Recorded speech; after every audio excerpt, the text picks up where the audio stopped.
Boa noite. Gente, vou começar. Hoje a nossa aula é muito light, é sobre esquizofrenia e transtorno compulsivo obsessivo. Nada muito pesado, tá, gente?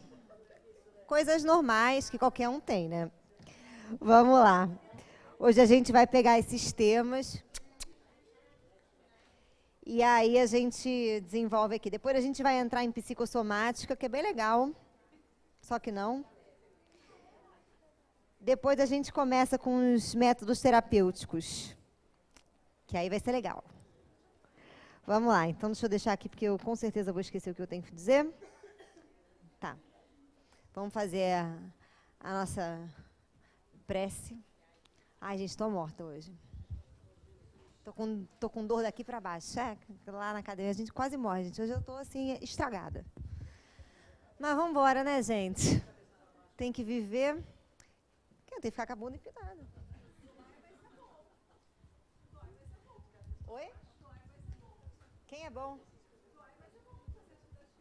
Ah, é mais ou menos, né, gente? É bom, né? Mas dói. Amor. Olha a menina mais bonita que eu já vi conhecer na vida, gente, a Duda. Duda, olha pra trás. Ela morre de vergonha, gente, mas ela é muito bonita. Essa menina nasceu de lápis no olho. E ela tem o olho claro. Ela não é linda? Me dá um ódio, cara. Nasceu de rímel, ela é muito bonita. Tem que ver ela pequena. Enfim. O que foi? Cadê, gente? Quem, gente? Ah, você é de preto? Ah, você. Nossa! Deixa eu ver. Menina, que olho é esse? Ah lá também, tem umas pessoas aqui, daqui eu vejo tudo, gente. Não que as outras pessoas não sejam bonitas, mas tem umas pessoas, né, gente, que, ave Deus. Sabe aquela fila da beleza? Que entrou 2 vezes, né, gente? Eu não entrei em várias, mas tudo bem. Vamos embora. Aí, na fila da falha eu entrei 9 vezes. Vamos lá, gente. Se somente amardes o que vos amam, que mérito vos reconhecerá, uma vez que as pessoas de má vida também amam as que as amam. Se o bem somente fizerdes aos que vos fazem, que mérito se vos reconhecerá, dado que o mesmo faz a gente de má vida. Se só emprestardes àqueles que vos possam esperar o mesmo favor, que mérito se vos reconhecerá, quando as pessoas de má vida se entreajudam dessa maneira para auferir a mesma vantagem? Pelo que vos toca, amai os vossos inimigos, fazei bem a todos e auxiliai, sem esperar coisa alguma. Então, muito grande será a vossa recompensa, e sereis filhos do Altíssimo, que é bom para os ingratos e até para os maus. Sede, pois, cheios de misericórdia, como cheios de misericórdia é o vosso Deus. Sei lá por que está ali isso aqui. Daqui a pouco a gente linka, vamos fazer a nossa prece para a gente poder começar. Agradecemos, Senhor, a oportunidade de aqui estarmos. A nossa querida veneranda Joana, que nos permite que possamos nos reunir para compreender melhor alguma coisa que nos toque e que principalmente nos ajude nessa busca interior de nós próprios. E assim pedimos a ela que nos ampare e nos ilumine na nossa noite e na nossa aula de hoje. Graças a Deus. Vamos lá, gente. Como o tema é super light hoje, só esquizofrenia e toque, eu vou começar explicando uma coisa que eu já... que bom, que eu já expliquei, mas eu vou explicar de novo, porque sempre é bom, né, gente?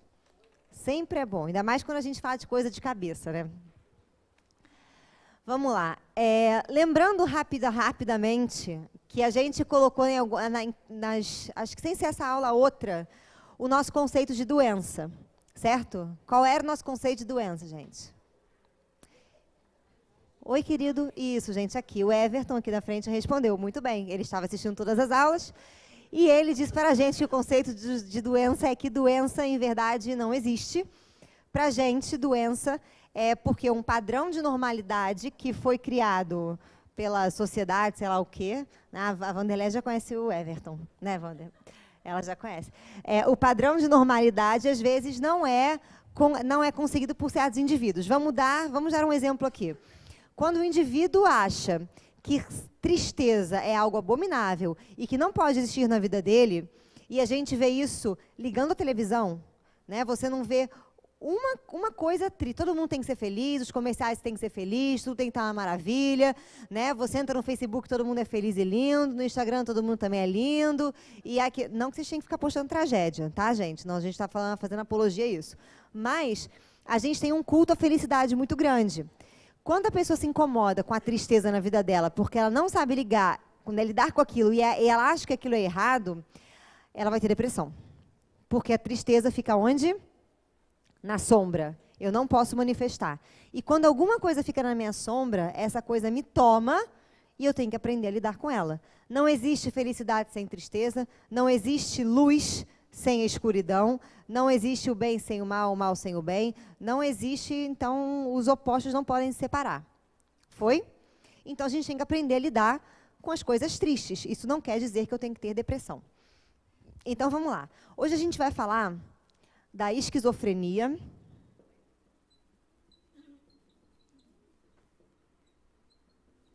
e do TOC. TOC é transtorno obsessivo compulsivo. Para a gente poder falar disso, eu vou ter que relembrar um conceito aqui para a gente de complexo, tá? Porque eu acho que calha muito bem. Vocês lembram que eu falei para vocês, num desenho que eu fiz aqui, que essa era a nossa cabeça? Esse aqui era a gente. E aí eu perguntei, como é que vocês sabem que vocês se chamam o nome que vocês têm? E aí vocês me disseram que vocês sabem por quê? Exatamente, porque um outro te contou. Então, a nossa noção de eu, ela não é formada de dentro para fora. Ela começa sendo formada de fora para dentro.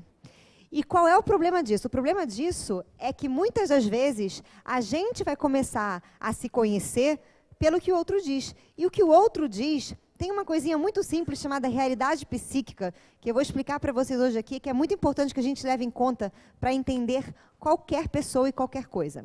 O que é a realidade psíquica? É o seguinte: quando você pega qualquer coisa na sua mão, ou você vê qualquer coisa, ou você toma contato com qualquer coisa, você nunca é não acompanhado de emoção. Você sempre tem uma emoção. Vou dar um exemplo idiota, mas eu vou dar. Vocês, quando veem essa caneta e esse quadro, sentem alguma coisa? Aparentemente não, né? Mas eu fico igual um pinto no lixo. Né? Por que quando isso aqui para mim é legal, de alguma forma me afeta, ou me lembra, ou me traz boas recordações, ou eu tenho uma boa relação com isso aqui? Porque desde pequena eu brinco de professora, né? Então, assim, eu não posso ver um pilor e ver um quadro que eu já tenho vontade de... Entendeu? Mesmo que eu não tenha que escrever nada. Como, por exemplo, agora, não precisei fazer isso, que eu não falei ainda, mas eu fiz. Então, gente, quem descobriu isso foi um economista, tá? Por mais incrível que pareça, foi o pessoal de exóticas. O que eles descobriram? Né? O que ele descobriu? Que não existe como você entrar, por exemplo, num AMPM, né, para comprar um Mentos e não ter uma reação emocional. Mesmo que você entre, pegue o Mentos e saia. E isso vai determinar os lugares que você vai entrar para comprar e os que você vai entrar para não comprar. Olha que engraçado.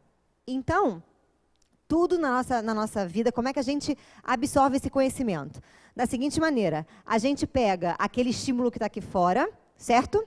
Aquilo vai gerar uma emoção que vai acionar nossas memórias, vai acionar alguma coisa nossa própria, alguma coisa orgânica própria, certo? E eu vou criar daquilo uma experiência só minha. Foi?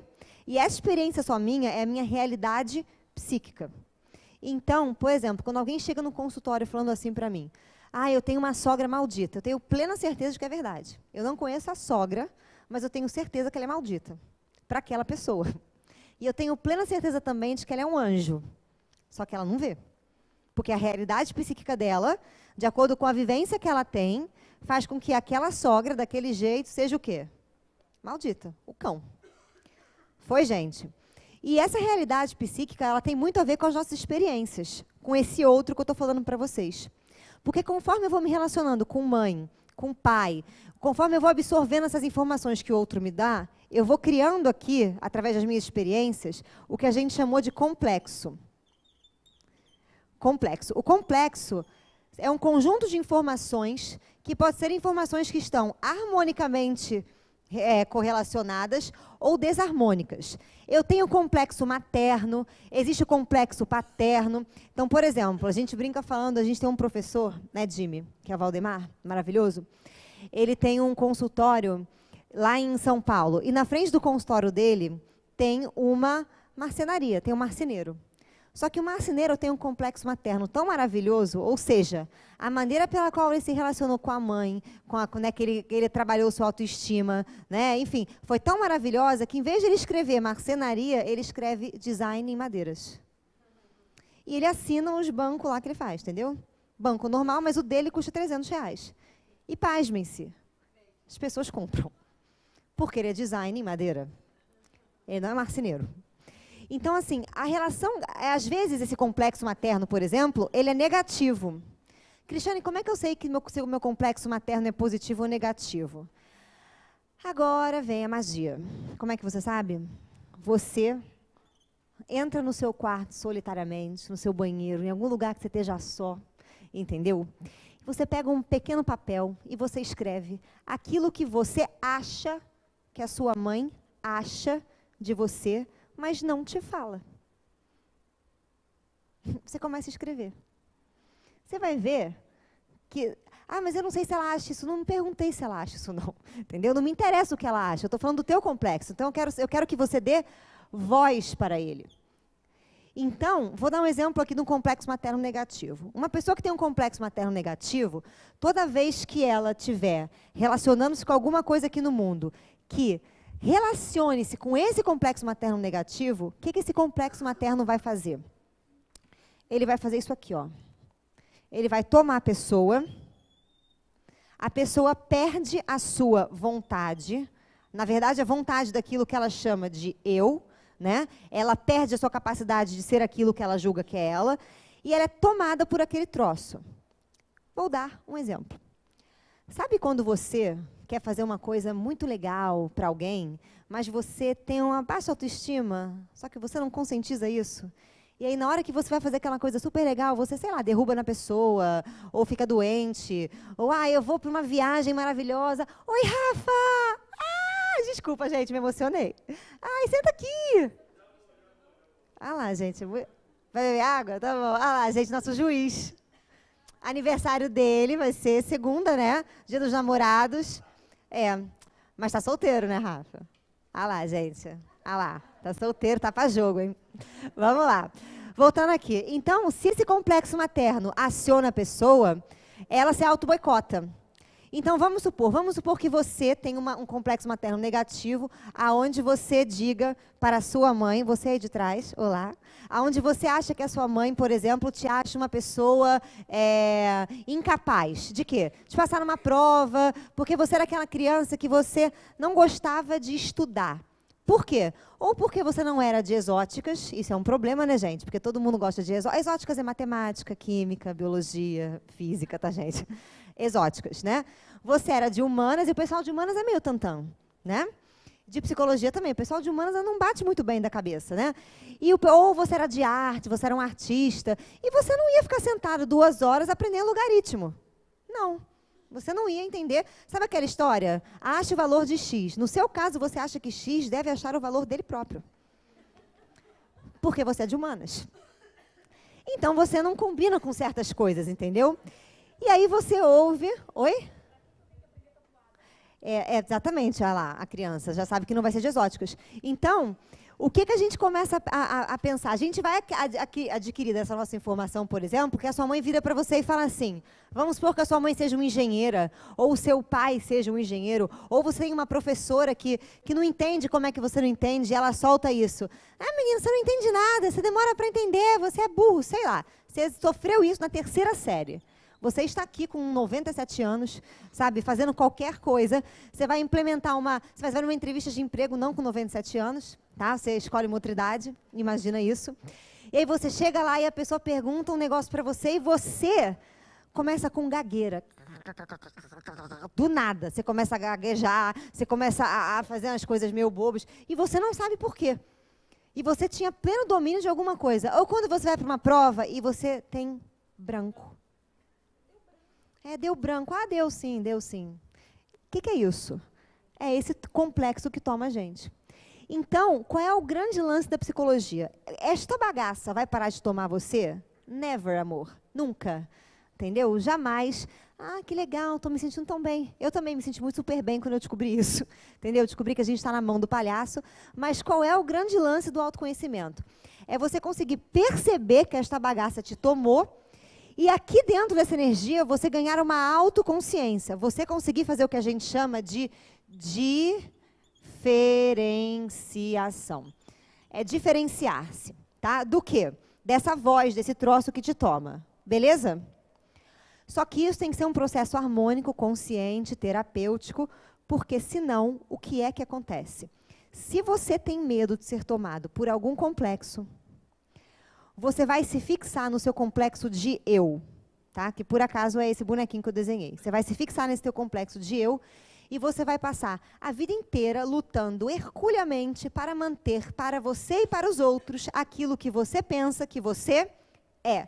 Só que como a sua sombra vira e mexe vai dar uma pegadinha do malandro, né, vai aparecer, você vai dar algum jeito de racionalizar e dizer que isso não aconteceu por N situações. Ou seja, você guarda no seu pequeno coração uma pequena culpa, no fundo, né, de ser quem você é, mas ela é inconsciente. E você tenta fazer o quê? Se manter na estrutura. Se você, né, se manter... Oi, quem foi? Tá, já reconheceu, né, gente? Tá ótimo. Então, a gente tenta se manter aqui na estrutura, aquela história, né? Sorria, Sene. Tá acontecendo aqui o mundo. Mas você só sorri a cena, né? Exatamente. Quando você tem medo de ser tomado por esses complexos, quanto mais você evita, quanto mais você resiste, porque existe uma tendência da gente resistir, como? A gente fortalecendo esse complexo de eu. Como é que a pessoa fortalece esse complexo de eu? Aí eu vou falar da megalomania, que todo mundo já ouviu. O megalomaníaco, ele tem um complexo de superioridade tão superior, mas tão superior ao complexo de superioridade da normalidade das pessoas, entendeu? Que ele é megalomaníaco, ele vai lá ele acha que ele pode, ele acha que ele é maravilhoso, que ele é espiritualizado, que ele é entendeu? Ele acha que ele é quase Deus, né? Literalmente. E ele vai fortalecendo esse complexo de eu. O que acontece? Acontece que mais cedo ou mais tarde, esses outros complexos se reúnem, fazem uma reunião aqui no seu inconsciente e falam assim, gente, não dá.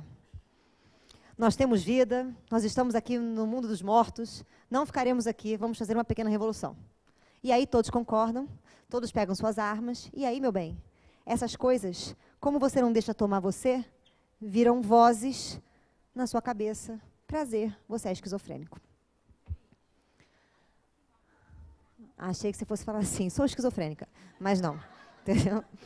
Fiquei nervosa agora por um minuto, que eu não sei qual o controle, gente. Não, deixa eu ver, não é esse, nem esse, não tem como eu baixar. Ah, não, tem sim. E está no 26, isso porque está no 26. Vamos botar aqui. Não, mas aqui não tem como. Aqui, não é esse controle, gente. Não é esse também. Gente, não sei. Está me dando ódio. Eu prefiro não tocar. Gente, alguém empresta um casaco para essa criatura que ela está batendo os dentes.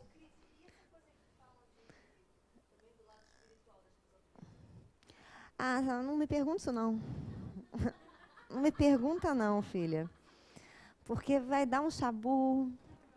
Tá, dane-se, você perguntou, eu vou falar. Entendeu?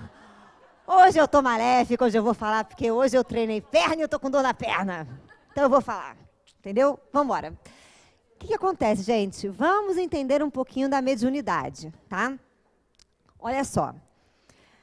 Isso é livro dos médiuns. Alguém aqui já fez livro dos médiuns? Ótimo. Quem não fez vai fazer rapidamente. Vamos fazer um pequeno compilado de livro dos médiuns aqui, apenas 2 minutos, tá?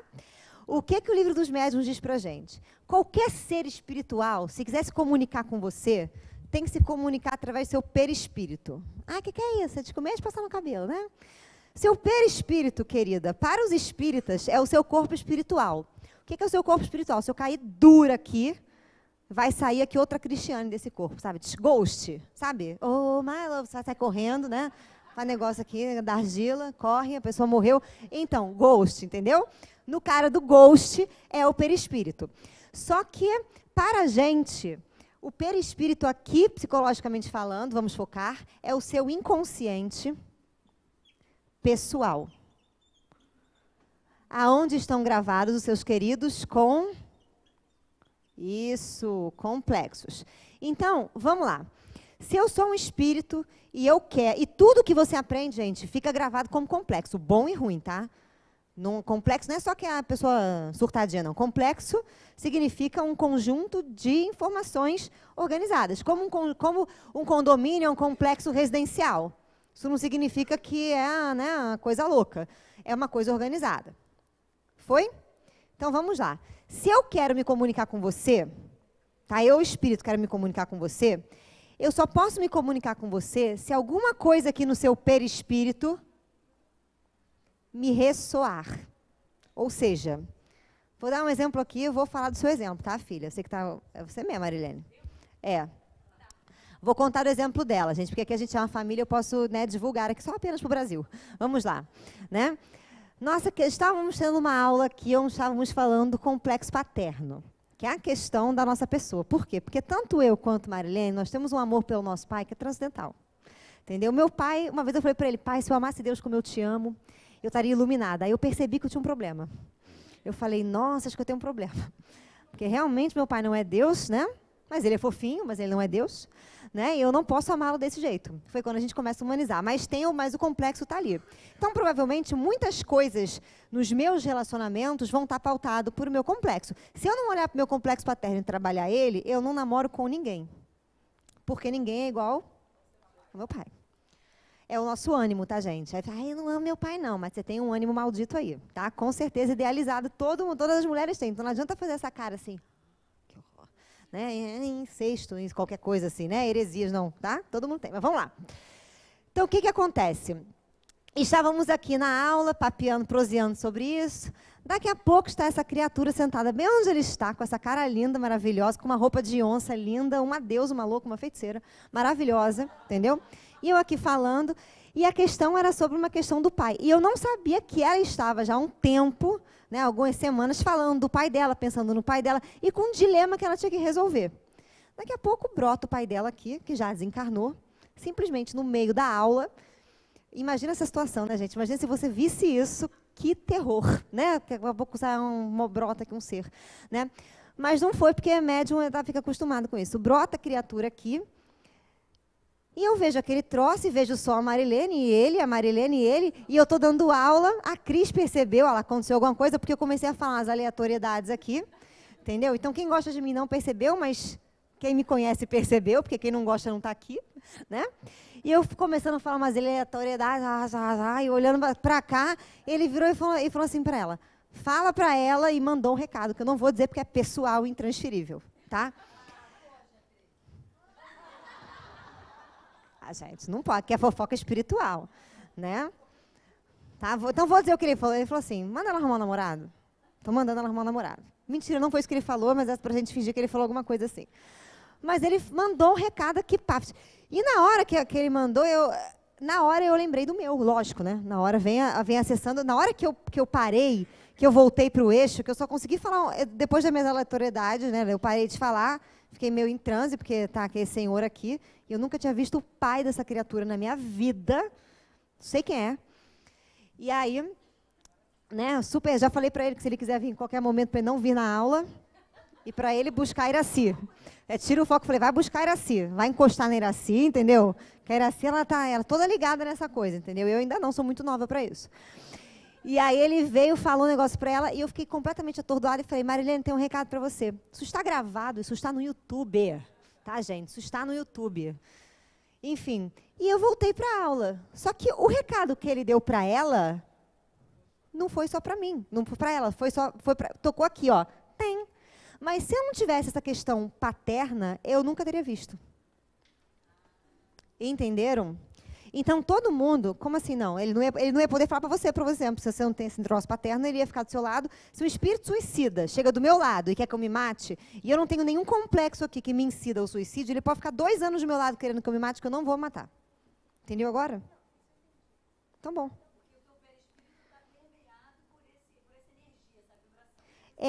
Não, vamos tirar a palavra energia, vamos tirar a palavra vibração, vou botar a palavra complexo. porque eu não tenho esse complexo, entendeu? Ou porque o complexo de vida e morte em mim é mais harmônico, entendeu? É mais harmônico. Falando uma linguagem espírita, eu não vibro essas energias intrínsecas do meu perispírito, das minhas placas perispirituais. Sim? É, mais ou menos isso. Foi, gente? Então, quando a gente fala do esquizofrênico, se ele tem um complexo, que nessa vida ele vai ter, porque como é que funciona o seu planejamento encarnatório? Funciona assim. Você morre, lindo, maravilhoso, chega lá, por isso tem que pedir para ser enterrado com uma roupa bonita, porque você pode chegar lá lento, entendeu? Então, não pede a morte, né, estrambólica, não. Pede um negócio mais arrumado. Então, você chega lá bonito, né, chega no nosso lar, faz amigos no nosso lar, né, gente? Com esses espíritos famosos, que eu vou querer conhecer vários famosos quando eu for para lá, porque eu posso, que eu não sou mais famoso lá, eu posso até ser. Ah, espírita! Quero ver o Michael Jackson cantar. Eu vou cantar ali, não. Entendeu? Mas, enfim. E aí a gente vai conhecer os espíritos famosos, vai conhecer aquela coisa toda. E aí, depois que você fizer vários amigos, vai vir o seu mentor para você e falar assim, tudo bom, querido? Você está 90 anos aqui, está na hora de voltar para a Terra. Aí você fala, não queria. Aí ele vai falar, eu não perguntei, querido, eu apenas estou dizendo que está na hora. E como é que ele vai fazer o planejamento espiritual? Ele não vai chegar para você e falar assim, olha aqui, essa legião de gente legal.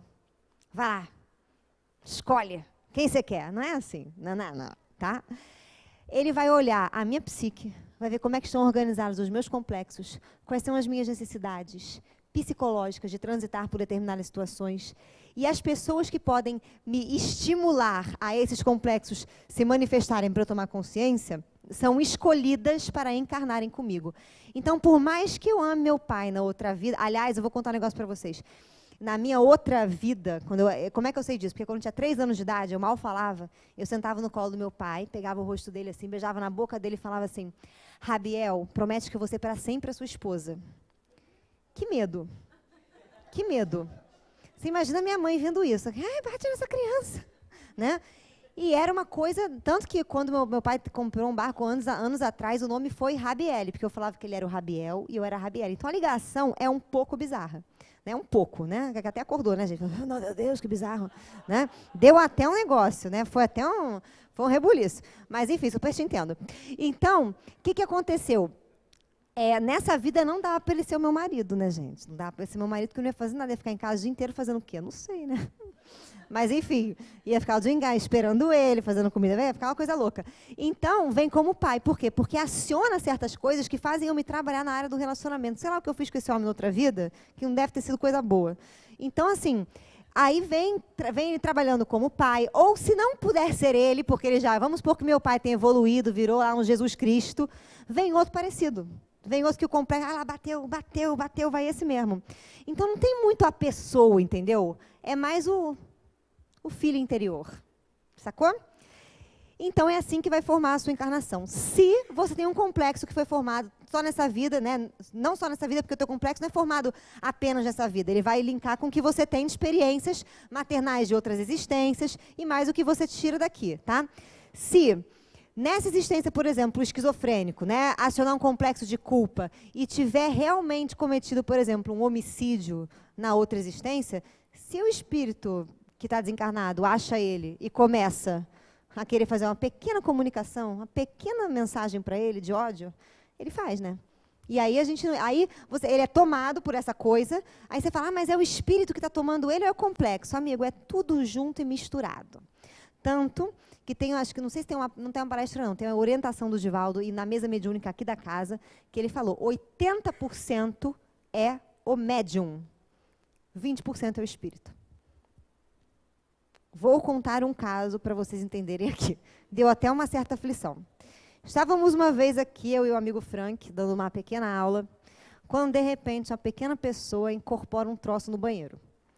E aí a Camila vem desesperada, né, Frank? Chama o Frank, aí o Frank sai da sala, e eu fiquei sozinha lá dando aula. Dá uns 20 minutos, sei lá quantos minutos, vem a outra pessoa, né? Vem a Camila de novo e fala, Cris, vem aqui.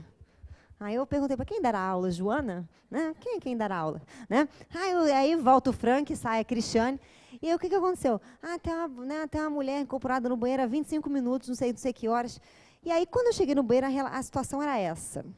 Tinha um médium gritando, sai demônio, né? Quase assim, né? Sai Jesus, chamando sei lá quem. Tinha outro médium atrás, fazendo sei lá o que lá da vida. Eu olhei, aí tinha uma pessoa com o evangelho na mão, porque eu não sei que espírito acha que o evangelho é tiro de canhão em espírito. Né? Ele acha que é abrir o evangelho, pá, pá, o espírito faz assim e morre, entendeu? Eu não sei por que as pessoas... Ai, tá passando mal, papá, tá com gases, para evangelho. Querido, não necessita, né? Mas fica nesse negócio. E é uma loucura, gente, é qualquer coisa um evangelho. E aí tava lá a menina com o evangelho, né? Podiam ser gases da menina, né? Mas estava ela com o evangelho. Ai, meu Deus, não sei o que eu faço, não sei o que eu faço. Quando eu vi aquela cena, eu falei, Jesus. Eu olhei para ela, o que eu vi? Sei lá, não sabe, como eu não sou Iraci que vê 3D, eu só vejo 2D. Falei, uma senhora rolando. E pensei, tomada por um complexo dela. 80% da bagaça é dela, minha senhora, porque não vem em mim, vem em você. Então, tá aí a responsabilidade para você. Aí eu fui lá, fiz uma... desviei dos... Sai, demônio, né? Saída da licença, senhor. Né? Abaixei ali e fiz a mesma coisa que o espírito fez nela. Né? O espírito entrou nela, eu falei, também, vamos embora. E com a cabeça você vai reharmonizando aquela pessoa. É um passo que você dá. Aí a mulher fez assim, passou. Tá tudo bem? Tá tudo bem. O que eu vi... Vou ser sincera, não sei quem era, não sei se... A Iraci viu ainda tinha nome, tinha personalidade, eu não vi nada. Eu vi ela tomada por um complexo, que é o que eu sei fazer, entendeu? Descomplexei, pronto. Pronto, acabou o problema. Entenderam? A convulsão é uma coisa meio tensa, porque a convulsão, coisa meio tensa, parece que oh, pior que isso. É quando, por exemplo, alguma carga traumática que você tenha de algum complexo, quando você não vai dar conta... Né, aquilo descarrega em você de um jeito que você convulsiona. Mas fala de traumas e de complexos extremamente negativos.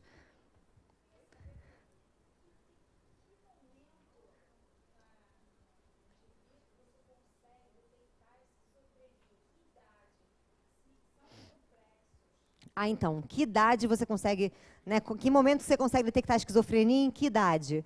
Não sabemos. Porque já tentaram dizer que esquizofrenia era genético e deu errado. Né?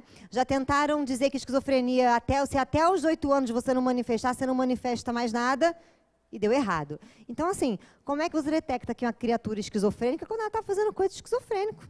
Né? Assim, digo, quando ela está alucinando. Por que alucinando? Porque quando ela é tomada por essa voz, como ela não pode ser tomada por essa voz, muitas vezes ela transfere essa imagem interna, porque o complexo é formado por uma voz e por uma imagem. Mãe, que tem uma voz. Pai, que tem uma voz.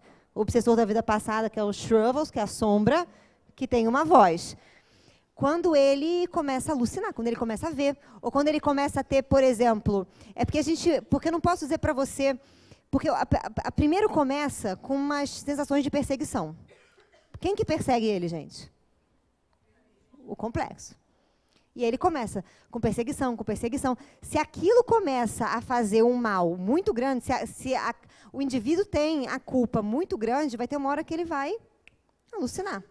E aí a gente chama de... Aí ele está ouvindo vozes, aí ele está vendo coisas. Muitas pessoas têm imagens oníricas, né? Começam a ver outras coisas, a gente começa a perceber. O que é bem diferente de uma mediunidade, tá, gente? Que é a pessoa... que não tem nada a ver, porque... Depende, olha só, depende de vários casos. Por quê? Porque quando a criatura é esquizofrênica, ela tem uma questão, o eu dela é bem complicado, entendeu? De você tratar o esquizofrênico, tanto que a gente fala que não tem cura. O que você faz com o esquizofrênico? Você faz catarse.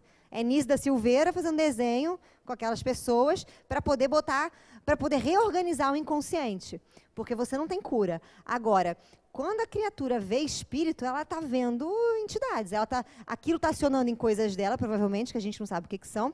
E ela está enxergando aquelas entidades, é a maneira que ela tem até para poder enxergar. E o que ela deve fazer com aquilo? Ela deve canalizar a mediunidade dela. Ela deve aprender a lidar com aquilo, entendeu? Porque é uma das maneiras dela poder fazer o autoconhecimento. Por isso que falam que o médium, quanto melhor o médium é, mais disciplinado ele é. Que disciplina é essa? É autoconhecimento. Porque desses 80 e 20, começa a diminuir esse percentual, essa relação. Você vê Divaldo, por exemplo, como é que a gente sabe que a mediunidade dele é genuína, né? Que talvez não tenha nenhum traço de personalidade dele ali? Porque ele escreve coisas que ele não tem simplesmente conhecimento, em outras línguas. Divaldo não fala francês, escreve, Joana vai para a França, escreve francês. Joana já escreveu em árabe, por Divaldo. Então, assim, em árabe, meu bem, só Jesus na sua causa. Entendeu? Só Luiz Mário. Luiz Mário, ele fala qualquer língua. Né? Aí não vale, ninguém psicografa por ele, né, gente? Que é tipo o Google Tradutor. Quero psicografar, hein? Aramaico. Vai lá, entendeu? Mas, enfim. Então, a esquizofrenia vem disso. Foi, gente? Beleza.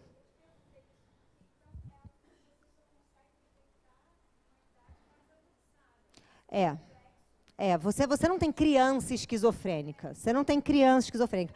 Porque criança, tem uma coisa que a nossa cabeça que é psicoide. Como assim?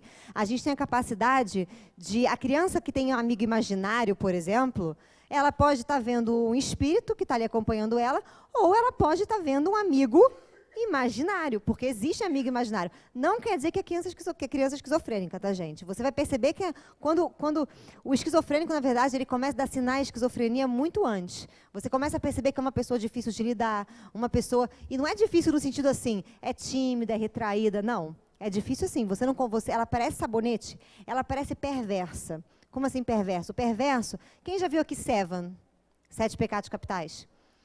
Quem é o assassino do céu? Spoiler, mas o filme é muito velho, então dá para fazer, né, gente? Né? Quem é o perverso, que é do filme, que é o assassino? É aquele que ele mata todo mundo, porque ele cria na cabeça dele um conhecimento, sei lá o que ele cria, que ele acha que ele tem que fazer justiça com as pessoas que cometem os 7 pecados capitais. E a última coisa que ele faz é cortar a cabeça da esposa do policial, né, apenas Brad Pitt. Que é ela, que eu não gosto dela, mas eu gosto do Brad Pitt, né? E aí o que acontecia? Se ele visse a cabeça dela lá, ele ia matar ela. Ele ia matar ele, de raiva. E na cabeça dele, ele criou uma situação de que se isso acontecesse, ele ia ser inocente. Então, o esquizofrênico, como é que ele te dá certos indícios que ele é esquizofrênico? Quando você não dobra o esquizofrênico. Quando você olha para ele e fala, essa parede é branca, ele está dizendo que não tem parede. Está acontecendo alguma coisa, mas ele te dá argumentos para dizer aquilo. É aquela pessoa que é igual sabonete, sabe? Você quer pegar e tuft. Um pouco manipulador, eu não vou dizer que é manipulador, mas é um pouco manipulador, porque a manipulação dele é meio tosca. Não é igual um psicopata, por exemplo, que é astênico. Não. Você percebe que ele tem culpa, você percebe que o lance do esquizofrênico é não ser culpado. Eu não quero ser culpado. Esse é o lance do esquizofrênico. Então, se você vira, por exemplo, a criancinha está lá vendo um troço, e você fala, você está vendo isso? Eu não. Se ela acha que é errado, né, começa a falar, não. Mas é criança, mas um adulto, quando você começa a perguntar para ele, né, mas, sei lá, você fez isso, fulano? Não fiz, não sei o que aconteceu. Entendeu? É uma grande potencialidade dele ser esquizofrênico, porque ele não pode ter culpa, ele não pode ser errado, ele não pode quebrar o juízo que ele tem de eu. Foi? Então, assim, não é uma... A gente não pode dizer que a criança, o jovem que está lá, né, a gente brinca, variando, vendo espírito, que ele tem uma esquizofrenia. Não tem, a gente vai perceber, porque para isso o ego tem que estar muito consolidado. O complexo de eu tem que estar consolidado. Entendeu? E no jovem não está. A gente consolida o nosso complexo de eu, mais ou menos, porque tem gente que nunca faz isso, estou brincando, gente, tá? Mais ou menos aos 28 anos, quando a gente termina o processo.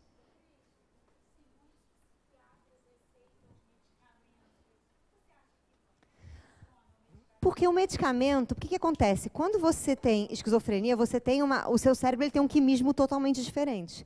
O que propicia a esses rompantes. Vou dar um exemplo, vou pegar o medicamento, por exemplo, da depressão. A pessoa que tem depressão, ela às vezes tem dificuldade de sentir prazer. Então, alguns medicamentos que são depressivos, eles mexem com a serotonina, que é o neurotransmissor do prazer, que acentua um pouco o sintoma físico. Então, o que o remédio faz no esquizofrênico? Acentua o sintoma físico. Uma angústia, por exemplo, sei lá o quê, entendeu? Que o esquizofrênico vai ter, que é o gatilho para ele fazer aquilo. Às vezes é uma agressividade, às vezes é uma irritabilidade, uma ansiedade crônica, mas como ele é esquizofrênico, tem várias coisas que podem fazer parte disso, entendeu? Então, eu não conheço o quimismo do remédio esquizofrênico, mas o remédio para o esquizofrênico dá uma centrada, sabe? Tipo, calma. Então, assim, de 15 crises que ele pode ter, ele vai ter 5.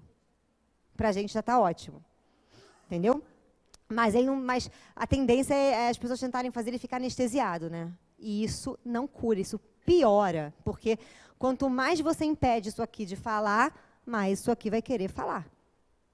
Então, assim, a maneira que você tem de fazer, por isso que Inês da Silveira era uma pioneira nisso, porque ela pegava todas aquelas pessoas que eram, né, que estavam ali no manicômio, que eram maltratadas e que eram colocadas como pessoas, sabe, apáticas, e colocava para pintar, para desenhar, E aí ela começou a perceber que a maioria deles pintavam mandalas. E é daí que vem as mandalas que a gente, né, que é importante no desenho, porque as mandalas é um círculo, né, e ela normalmente tem alguns elementos que são orientados dentro desse círculo. E conforme você vai orientando, né, os elementos dentro desse círculo, você vai criando uma ordem, e essa ordem vai organizando o seu inconsciente. Muito legal, né? Por isso que os indianos meditam na mandala, né? Você tem medita olhando para a mandala. Você vai, que mandala é essa? É simbólica, ela não está falando para os seus olhos de ver, ela está falando para a sua psique. E a sua psique vai começar a organizar. A maioria deles, quando tem uma experiência mística, de visão de Deus, de sentimento de deidade e tal, eles transformam isso em arte, em mandala, porque é inexpressível, você não consegue, é inenarrável, você não consegue dizer o que é conhecer a Deus. Deus é igual um bolo de chocolate. Você come, só você sente o gosto. Você não pode dizer como é que é o gosto. Então, a maneira dele representar esse gosto é uma mandala. Mas o esquizofrênico, ele tem a questão maior dele é o self, tá, gente? O self dele é ali, é aquele que fala assim, cansei de você achar que você é o dono da razão. Chega, entendeu? E aí ele começa, a gente brinca, é o ataque dos deuses, né? E a gente começa a receber todos esses complexos. Foi, gente? Esquizofrenia tranquilo? Oi? A terapia com esquizofrênico, foi o que eu falei, ela é complicada. A gente tem que começar com um desenho, muito de leve, porque o esquizofrênico ele tem uma barreira tão grande, tão grande, tão grande, que se ele ouvir alguma coisa, se ele ouvir um não, acabou. Entendeu? Você quer ver um exemplo? Vou dar um exemplo aqui para vocês. Uma vez, a gente foi fazer lá um estágio no Pinel, e aí tinha um tantanzinho lá, né, um louquinho, não sei o que ele tinha, a gente brincou tantã porque a gente não sabia se era, né, era assim que as pessoas estavam ali dentro chamavam, né, os pacientes. Né? A gente não sabia se ele era paciente ou se ele estava no grupo, porque ele estava normal, andando normal, falando normal. Ele parou do lado de uma amiga nossa e começou a conversar com ela. Normal. Daqui a pouco ele vira e fala a seguinte frase: não, porque eu sou dono da Rede Globo. E aí, o que a gente falaria? Não, no fundo a gente falaria assim, tá. Ou a gente ficaria sem graça e ele ficaria no domínio das coisas dele e tal. Essa menina, sem querer, falou assim, ai, que legal, eu trabalhei lá durante 10 anos. Ela quebrou a realidade dele, porque aquela maneira dele ser o dono da Globo, de alguma forma, escondia algum negócio aqui dentro dele. Mas ele ficou transtornado. Ele fechou a cara, ficou bravo, xingou ela e foi embora. Isso porque ele era dono da Rede Globo. Entendeu? E ela tinha sido, né, empregada dele. E outro que aconteceu foi um senhor que parou, começou a conversar lá com a gente, começou a conversar comigo, não sei o que lá. Daqui a pouco papo vem, ele solta a seguinte frase: não, porque o grilo saiu do copo e mandou eu matar e estuprar minha mãe. Aí eu falei, o grilo está por aqui? Por algum acaso? Porque se tiver, eu mato agora, né? Que não tem mais grilo, senhor. Né? Que eu fiquei e falei, o que o grilo está te falando, né? Eu já perguntei, que o grilo está por aqui? Ele, não. Falei, então tá bom. E papo vai, entendeu? Papo vai, porque vida que segue, entendeu? Então, assim, como é que eu vou fazer terapia com uma pessoa que vê um grilo? Aí eu vou virar para ele e falar assim, olha, mas senhor, o grilo, no caso, ele não existe, só quem viu o grilo foi o Pinóquio. É o senhor o Pinóquio? Né? Eu não posso fazer isso. E eu também não posso chegar para ele e falar assim, olha, senhor, agora vamos conversar com o grilo. Porque o grilo vai falar aquilo que vai impedir de eu destruir isso aqui, ó. Então, como é que eu vou fazer uma terapia? Eu tenho que deixar o inconsciente agir sozinho. E aí vem a arte, aí vem a expressão, vem a dança, vem o tratamento com animais, é extremamente importante, porque como os animais não têm ego, eles não afetam o ego de quem? Da criatura que tem um ego extremamente ferido. Então, os animais, eles têm, a relação que eles criam com animais é a ligação de amor, é puro amor. E eles têm um apego imenso pelos animais. Eles têm a relação que eles têm com o animal é a relação de uma mãe com o filho, para vocês terem uma noção. E isso é muito importante, porque a pessoa que tem esquizofrenia não tem relação assim com ninguém. Principalmente. Tem. Começa com a mania de perseguição, que é terrível. Todos. Característica. Tanto que esquizofrenia antes se chamava megalomania. Não chamava esquizofrenia, né? Era megalomania. E a gente foi vendo que tem vários tipos de megalomaníacos, né? Tem uns que não são esquizoides, né? Uns que não têm a esquizofrenia manifesta desse jeito, mas tem aqueles que são megalomaníacos à la Alexandre Grande.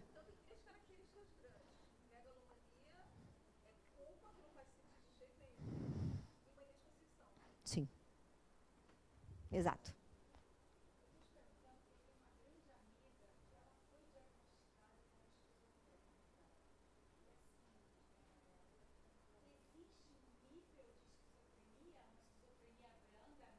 Existe, existe, existe.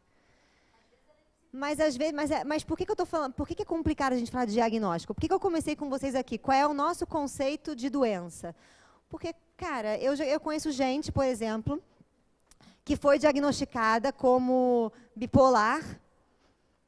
E eu cheguei, né? Cheguei e falei, ah, você é bipolar, eu também, cara, porque eu também fico alterando de vez em quando, né? Não, mas eu tenho isso. E aí, na conversa, no tratamento terapêutico, a gente foi descobrir que ela não foi. Porque os psiquiatras, quando você chega num psiquiatra, você relata um problema e o psiquiatra, eu vou falar uma frase que o Luiz Mário me falou, o psiquiatra é como assim, o psiquiatra e o psicólogo, tá? O psiquiatra arruma a estante, a estrutura da estante. O psicólogo organiza os livros. Às vezes, os seus livros só estão tombados, mas a estante não está bamba. Eu preciso reorganizar o livro. Mas isso é um sintoma, parece um sintoma de uma estante quebrada. A estante fica meio bamba, mas ela não está bamba, não caiu ainda. Entendeu? Então, é muito complicado. Quando a gente fala de diagnóstico, é muito complicado. Eu já tive paciente que foi para um psicólogo, foi diagnosticado como TDAH, transtorno do humor e não sei o quê. Aí eu indiquei um outro psicólogo porque eu achei aquilo muito estranho. Aí ela não tinha nada. Não tinha, outro psiquiatra, não tinha nada. Tinha nada. Eu falava, o seu problema é nada. O problema é que você não pode viver a vida que você quer porque você tem uma família que é diferente de você, ponto. Então, assim, é muito pessoal, entendeu? Agora, tem os exames que a gente faz, né? Você vai no Luiz Mário, por exemplo, o Luiz Mário é neurologista.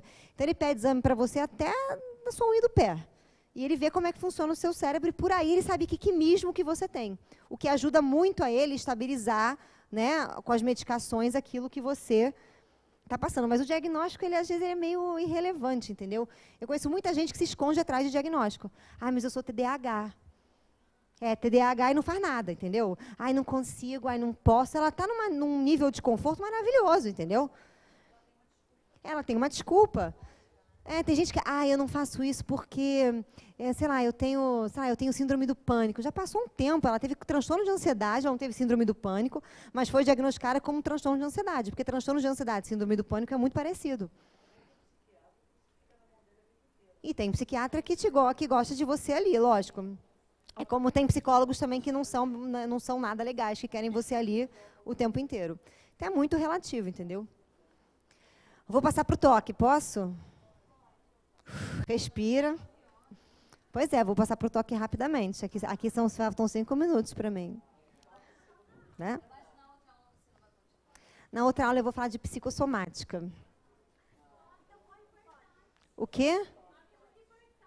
Tá, então não vou falar de toque, porque eu tenho umas aulas aqui para repor com vocês, né? Então eu falo de toque na próxima aula, a gente continua falando de esquizofrenia. Pode ir embora. Próxima aula não teremos, é feriado, acabei de descobrir, tá? Então vamos falar de toque, tô brincando. Tô brincando. Brincadeira. Não. Deu até uma coisa, né, gente? Deu até um negócio. Porque na aula que vem eu vou falar para vocês, já sei o que eu posso fazer. Vou dar um spoilerzinho básico, depois eu retomo o toque. Beijo, minha flor. Toque vem da culpa, né, gente? Aquela pessoa que tem aquela culpa imensa, ela tem necessidade o toque, se você não fizer, a pessoa que tem toque, ela cria um troço, entendeu? Que ela tem que fazer. Então, e se ela não fizer, ela morre. A sensação é de morte. A gente tem um amigo, né? Eu e meu namorado, a gente tem um amigo que ele tem uns toques bizarros, assim. Então, ele entra no carro, ele senta, e tem um negócio debaixo do banco dele, que ninguém sabe o que é, que ele tem que apertar 3 vezes antes de ligar o carro.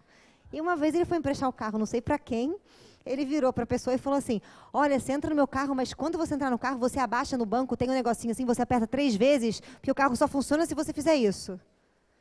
E aí, quando ele enfiou a mão de baixo, tinha um extintor de incêndio. Porque se eu apertar isso aqui, vai dar um pequeno problema, né? Mas ele tinha que fazer um tchuk-tchuk, entendeu? Ele tem o negócio do dedinho também que ele faz, né? A gente está conversando com ele, daqui a pouco ele está no telefone e ele faz assim, ó. E pescoço. Entendeu? E aí ele tem que fazer. E às vezes a gente fala para ele, para, não sei o quê. Ele faz assim, ó. Tem que dar uma fazidinha, entendeu? Tem que fazer o negócio. O toque está muito ligado com isso. A gente vai ter toque de limpeza, aquela pessoa que tem que ter tudo limpo. Eu conheci uma mulher que tinha uma irmã que tinha tanto toque em relação à limpeza que ela limpava a casa inteira todo dia e tomava banho no tanque, para não sujar o banheiro. Gente, era triste.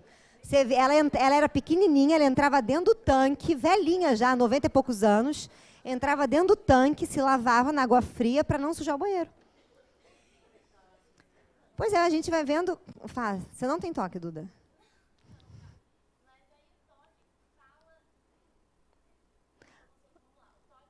De uma culpa que a gente tem. Ah, entendi. Sim, lógico, lógico. Se você for uma pessoa junguiana, porque se você for um psicólogo não junguiano, a pessoa tem toque, o negócio dela é culpa. Para alguns ainda, entendeu? Para outros é do cérebro, entendeu? Que é essa galera, você dá uma limada, fala, obrigada pela sua participação, aqui seu diploma, tchau. Né? Mas para a galera junguiana, por exemplo, o toque é extremamente simbólico. Por que eu tenho toque, às vezes, de ficar vendo se a minha fechadura trancou? Que medo é esse que eu tenho de que algo penetre na minha casa, conheça o meu eu, me desvele? Então, eu vou criar um toque disso, entendeu? Que medo é esse dessa mulher de ver a própria sujeira dela? Que nem banho no banheiro ela pode tomar. Medo de ver a própria parte podre, que todo mundo tem, que é a sombra, gente. E ela, na verdade, não é podre. Ela é alquimia, que a gente brinca, né? O chumbo, que tem que ser transformado em ouro. É a lama, que na verdade, é puro ouro. Né? Então, assim... E a gente começa a perceber que tudo tem uma questão, entendeu? É só você observar. E você vai começar a ver, você vai ver quando acontece, em que momentos acontece, quando que é acionado as coisas. Esse menino que a gente fala, toda vez que ele é obrigado a fazer alguma coisa, ele tem toque. Aí um dia eu conversando com ele, e eu percebi o toque dele. Né, o Rodrigo me levou para almoçar com ele. Aí o Rodrigo me levou para almoçar e escreveu assim no WhatsApp: amor, vamos almoçar com um amigo meu, por favor, seja normal. Eu não entendi muito bem a mensagem do por favor, seja normal. Eu falei, o que ele acha que eu vou fazer lá, que eu vou chegar, né? Eu falei, fui normal, né? Só que o menino disparou, porque psicólogo tem um para-raio de maluco, né? E ele começou a disparar umas coisas, não, porque eu tenho uns negócios que meu pai não sei o quê, não. Né? Ele foi falando na verdade, ele falou assim, que meus pais, que minha mãe, acham que não é nada importante. Ele começou a contar do toque dele fazendo toque. Aí eu parei assim, falei assim, quão duro é o seu pai? Ele, muito. Eu falei, enquanto você não enfrentar o pai que você tem, você não, sei lá, estapear o seu pai na cara. Enquanto você não aprender a enfrentar o pai que você tem dentro da sua cabeça, você vai ser tomado pelo toque toda vez que você tiver que fazer alguma coisa. E é impressionante. Tem que fazer trabalho. Eles vão fazer trabalho lá na casa do meu namorado. Aí daqui a pouco o Rodrigo me liga e fala, não estou aguentando ele. Ele está com os toques de meia hora, ele para olhar o dedo. Aí eu falo, ai meu Deus, Rodrigo, calma. E é assim, e ele tem que fazer. Aí o trabalho demora não sei quanto tempo. O pai dele fala assim para ele o tempo inteiro, você tem que estudar, que não sei o quê. Ele faz engenharia civil. Frank, você fez civil, não fez? Não, você fez produção, né? Pior ainda, eletrônica, gente, que deve ser mais difícil. Quem fez civil aqui? Tem algum engenheiro civil? Não? Tem algum engenheiro? Fora o Frank? Ah lá, que medos, né? Vocês sabem como é que é. Vocês fazem umas contas meio bizarras.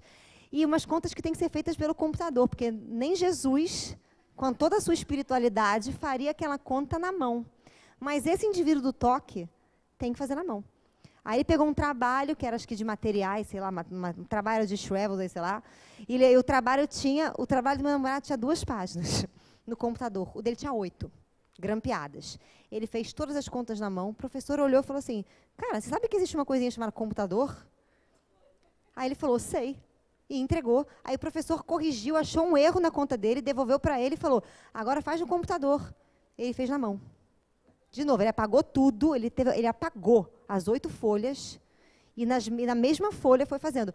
Isso vem dessa questão paterna. E o pai ainda fala assim, não enche meu saco, você não tem nada, não sei o quê. Sei lá se o pai tem algum né, meio ignorante em relação a isso, mas ele não vê isso no filho dele. Né? Mas toda vez que o complexo paterno dele é acionado, veio o toque. Existe, existe. O tique nervoso tem. O próprio nome já fala. O que a gente chama de tique nervoso? O tique nervoso, ele está ligado, ele é um tipo de transtorno obsessivo compulsivo? É, porque a pessoa não consegue não fazer. Então, o toque pode se manifestar como alguma coisa repetitiva que você faz. Quem fica andando na praia, assim, só no preto, só no preto, só no preto, tem toque, tá? Tem toque. Todo mundo tem um pouquinho de toque. Quem fica no carro, né? Quem fica andando... Oi? Exatamente. Quem fica andando, dirigindo o carro e fica somando os números da placa, não sei o que, tá com toque, entendeu? Ah lá, ó, Ah lá, gente. Ele fica só no preto ou ele fica somando os números? Ah lá, o tempo todo. Gente, para ninguém ficar muito mal, olha só, gente, todo mundo tem um leve toque. Porque se você tem uma pequena culpa, você tem um leve toque. Entendeu? Todo mundo tem. Eu tenho um toque com a chave do carro. Eu saio do meu carro, fecho, porque eu vi um vídeo, na verdade, que o cara falou que você não podia, aqueles controles que apertam, você não podia apertar, porque se alguém estivesse apertando um controle remoto do não sei o que, o seu carro não tranca. Aí eu fico 2 vezes assim, entendeu? Até trancar, entendeu? Precaução é o toque. Quando você escuta o negócio e aperta de novo, para mim isso é toque. O segundo é toque, né, gente? Mas, enfim, é um tipo de coisa. Será que eu tranquei o carro, entendeu?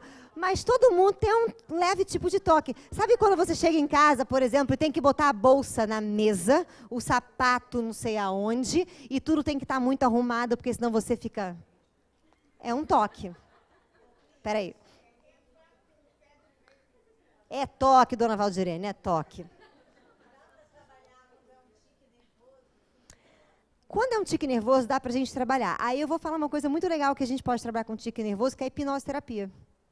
A hipnoterapia, ela consegue levar você até a situação para você reviver de uma outra forma. Como uma TVP, que é terapia de vida passada. Só que não precisa levar até a vida passada, porque nada é tudo da vida passada, né? Você tem coisas que são dessa existência. Mas fala de um trauma. O tique vai falar de um trauma, de uma culpa. E conforme a pessoa vai trabalhando, por exemplo, o autoconhecimento, conforme ela vai tomando contato, que, na verdade, esse processo de autoconhecimento não é você deixar de ter nada, mas é você ter todas as coisas dentro de você, desde a culpa ao amor, mas de uma maneira que você saiba trabalhar. Quando a pessoa entende isso, ela não se incomoda mais com a própria culpa. E, às vezes, o tique, por um insight, pode desaparecer. Também, por isso que eu botei na mesma aula, porque eu falo uma vez só da culpa.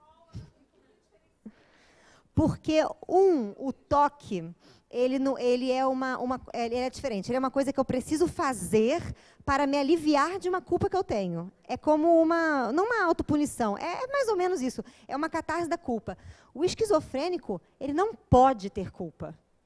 Entendeu? Ele não pode ter culpa. Por isso que ele tem a síndrome, ele tem a paranoia, né? Fica sendo perseguido. Ele não pode ter. Um pode ter e se pune.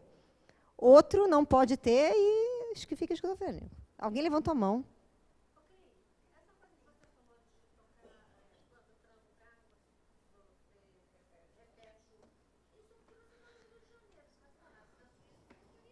Sei lá. Gente, não sei. Se vocês não fariam, tudo bem. Eu não posso dizer porque eu não morei na Suíça, não sei como é que é, entendeu? Mas é verdade, gente, eu não sei. Às vezes, olha só, se você é uma pessoa pobre, por exemplo, e começou a ganhar dinheiro há pouco tempo, e como seu primeiro carro, você vai, meu bem, botar até a pedra no pneu para ninguém roubar, entendeu? Então, assim, às vezes pode ser medo de roubar, mas por que eu tenho medo de perder meu carro? Que coisa é essa que eu tenho aqui que... Tudo é simbólico, gente. Mas se vocês quiserem entender como uma precaução, pode entender, mas para mim é simbólico. A precaução que você tem com o seu carro em excesso. Trancou, filha. E se eu roubarem, vão roubar. Ponto, acabou, entendeu? Gostei. Total. Pessoa perfeccionista tem tendência a toque, ela é quase um toque. Entendeu? Ela quase é o toque. Por quê? O perfeccionista, ele não pode ter também, ele é quase um esquizofrênico também, né? Ele não pode ter nada errado, nada culpa, nada de não sei o quê, né? ele tem que fazer tudo da melhor maneira possível, que nunca vai acontecer porque é ilusória. Essa maneira sempre é utópica, né?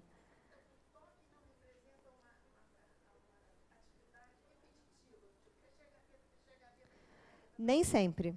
O toque pode ser, por exemplo, alguma coisa que você faz sempre igual.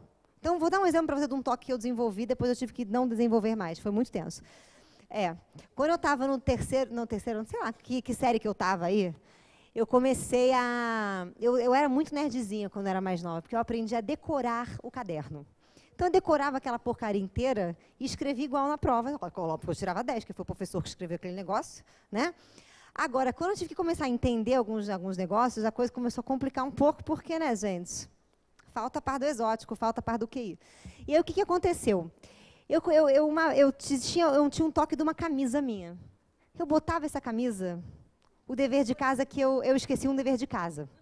Tomava um carimbo, ou eu ia mal numa prova, ou eu fazia não sei o quê. E essa camisa não podia ficar numa gaveta XYZ que eu tinha, porque se ela ficasse, eu ia contaminar as outras camisas, era uma loucura, uma coisa meio tantã. Então, amaldiçoada a camisa, entendeu? Em vez de eu tacar fora, não. De vez em quando eu testava usar e dava besteira. Aí, o que eu comecei a desenvolver? Eu comecei a desenvolver toda uma técnica para poder... Porque se eu chegasse para minha mãe e falasse assim, mãe, quero me desfazer dessa camisa, pois ela é a razão das minhas notas baixas, minha mãe ela ia com certeza me internar. Ia falar, sim, minha filha, e aqui toma o seu Dormonide, né? Toma o seu Prozac, toma o seu sei lá o quê, né? Porque você está louca. E aí, então eu tinha que usar, e era uma blusa que minha mãe gostava muito. E aí eu tinha que criar toda uma situação para usar, então eu usava no final de semana. Isso é um toque. Sexta-feira, bota a blusa. Eu entrava no quarto e botava as coisas exatamente no mesmo lugar, porque dava sorte na prova, entendeu? Então, assim, um dia eu descobri que isso era ridículo e que não acontecia isso. Demorei um tempo, né? Demorei, assim, acho que uns um ano para descobrir isso, porque meu quarto teve que mudar de disposição e não tinha mais certas coisas. Então agora eu vou mal na prova? Não aconteceu isso. Eu falei, realmente não era culpa da camisa, não era culpa disso. Superstição é um tipo de toque, né, filha? Porque a gente rola uma certa culpa, rola um certo medo, culpa e medo também encralacado, entendeu? É um ritual, entendeu? O ritual do toque, a pessoa que tem toque, ela tem um ritual. Todo dia ela acorda, limpa a casa, vê se fechou a porta, vê se não sei o quê, e vai dormir. Ah lá, gostei, gente. É melhor ter um toquezinho do que ter outras coisas, né, gente? Que ela já até gostou do toque. Gente, eu vou falar uma frase da Joana para a gente ficar tranquila. A Joana fala assim, é impossível uma vida sem fuga psicológica. Ou seja, você vai fazer fuga psicológica. A grande sacada é você, em algum momento, descobrir, em algum momento, conscientizar. Não, tem que ser tudo. Oi? Mas não queira não ter, porque não dá. A não ser que você seja o próprio Senhor, entendeu? Consciente, onipresente, onipotente. Não dá, entendeu? Enquanto você não é o Senhor, você fica sendo você mesmo, sem toque e sem megalomaníaca. E aceita que dói menos. Fama. Gente, perguntas. Você quer mandar um beijo para alguém? Não? Estão bem? Bem não, né? Lá, uma pergunta. Pode mandar.